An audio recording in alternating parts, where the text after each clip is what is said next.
again, this is Jennifer with Northwest Stamper, and today I wanted to share with you this really adorable box using the Curvy Keepsake die. Now, some of you may have seen this die or gotten it over the holidays because it made really fun other boxes like Santas and pumpkins and things.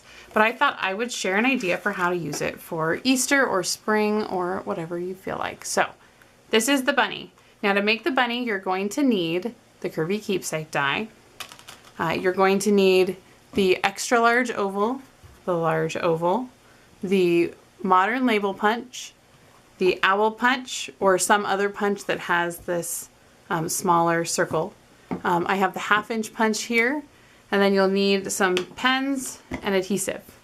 So, shall we get started? Oh, and you'll need, well, I used for his nose the treat bag die. In here, I'll show you really quick.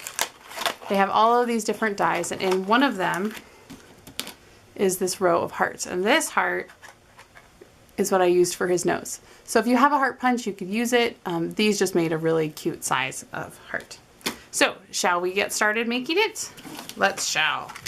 So the first thing I want to share with you is if you haven't done a Curvy Keepsake box, the most efficient way I've found so far is to take an 8.5 by 11 sheet of paper and cut it into a 5 by 8.5 and 6 by 8.5. Because with this, you can take your Curvy Keepsake die and you can do 2 at an angle. So you can do 1 here, then you can float it around and do a second one here. So you can do 2 in one, and then you can get a 3rd out of this sheet. So that's what I'm going to do. So let's cut 2 of these white box pieces. Okay, once you have your 2 boxes, you want to, or the box sides, put them in so the point sides are opposite and the sides the opposite, and then start curving towards the middle. So once you know which way is curving, you can set them down and just use your bone folder to curve. This will just help it come together a little bit nicer. So just like curving ribbon. And then this little piece here, you want to fold it backwards so it's away from the way you're curling it. So do that with both. And then once you have this curved, you can sort of fold these in, and then we're going to use our fast fuse. Now you could use sticky strip, that will hold it on really well, but sometimes the red tape backing is kind of a pain. So the fast fuse is something that I find is a little bit easier. It is kind of like snail on steroids, essentially. So what you'll do is you'll take one of these and you'll want to go on the rounded corner side. So just do 2 sides, so the top and the side where the round corner is in between. When you're using fast fuse, you want to roll it down, and when you get to the end, go sideways really fast, because if you try to just go up or stop, it's not going to work very well because it will get really stringy, kind of like a mozzarella stick. So just go to the side, doesn't matter which way. It looks like this one didn't start very well, so we'll go here, go to the side. Now, I did this on the top here, since I know I'm going to want this to go here. Flip it over, and then do the back side, do that same corner. Because what we're going to try to do is sandwich the adhesive together. So I've done that. So I have adhesive on the bottom, adhesive on the top, opposite sides. Line up my corners. And know with fast fuse, it's like sticky strip. Once you put it down, you can't pick it back up again.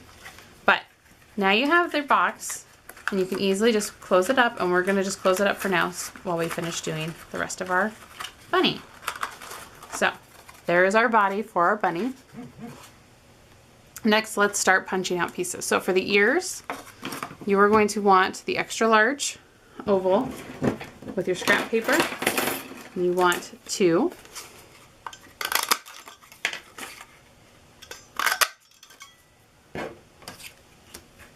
While you have your white paper out, go ahead and get your word window punch, or excuse me, modern label punch, and just punch out just one long label. And then before you put your white away, grab your 1/2 inch circle and punch out 2 cute little bunny cheeks. So I have 2 ears, 2 cheeks, 2 feet that I'm going to get by taking my scissors and just cutting this in half. So now I have 2 cute little toes. And then go back to your piece of scrap paper, and I just cut a little tiny rectangle off of one corner. Doesn't have to be perfect, doesn't have to be exact, just a little tiny piece for his teeth. Okay, now the other things is out of your melon mambo, I did a little heart, like I said. Out of the treat bag die, I just did a little heart.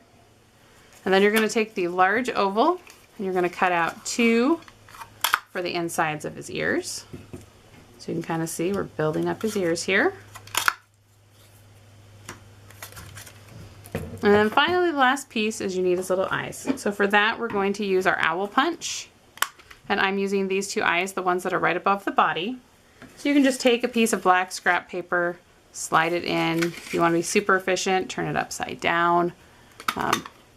Then you can get, or if you're inefficiently efficient, I did cut off one of my circles, so there we go. So we have 2 little eyes. And that's all you need. I know, that's all, right? Lots there. So now let's get to assembling. Now I have my fast fuse for the things that I think are going to fall off, and I have my liquid glue for things that I think will hold together okay. Now for the ears, just because they're going to be flopping up there, I might use a little strip of the fast fuse. It's easy. And all I did is I just sort of stuck my oval, oops, I should put this up where you can see it a little better. That'd be helpful. I sort of matte to the bottom and just stuck it in the middle. So there's one ear. Same thing on the other ear. So line of fast fuse, line it up along the bottom. And then you're just going to fold these back. And it doesn't have to be precise. Just sort of pick somewhere that feels good, fold it back, because that's how you're going to glue your ears on. So you have your 2 ears, but I'm going to wait to do my ears until very last. So let's just start working our way down. So let's take our little eyes, add a little bit of glue, and just stick them on the rounded side, so not the sides that open, the big round side. So there's 2 eyes. And then my cheeks are those 1/2 inch circles that I'm just going to glue down just below the eyes. And I'm going to have them touching, so it's going to look kind of silly for a second, but it'll all look better in a minute. So see, they're just glued down there. And I'll take my little heart for the nose, add a little bit of glue on there. And where my 2 little white circles overlap, he's just going to go right on there. Now next I'm going to do my teeth, which is that little piece that I found. I'm just taking my black pen and the very, not the brush tip, but the pen tip, and just drawing a little line so that it has a little buck tooth. This might be even a little bit too long, so let's tear off a little bit there. So we just add a little bit of adhesive to the back and slide it up under there. Then you'll take your 2 little pieces of this modern label punch, add a little bit of glue, and those will be the feet. They can stick out as much or as little as you want. So there we go. Now to add the little last few touches, we'll take our pen again, go to this little pen tip, and we can add a few whiskers on his cheeks. So there's some whiskers. Then take your white gel pen, add little bitty lines for eyes. See, it's coming together. Now all we have to do is add our ears. So we already glued them together and folded them back. Now what I like to do is take my fast fuse, because I think these are going to be pulled a little more likely to be hit or brushed. Just take your fast fuse and just put a little on the ends. So there's that one and this one. And so what I found was easiest was to open my box and stick them on with it open so that I could reach inside and push on one ear. And then I could go over here, push on my other ear. And when you're done, you have a cute little bunny. So there you have it, your Easter bunnies. They're very quick and easy to make once you have the punches going. I hope you enjoy this project, and I look forward to being back with more ideas for you soon.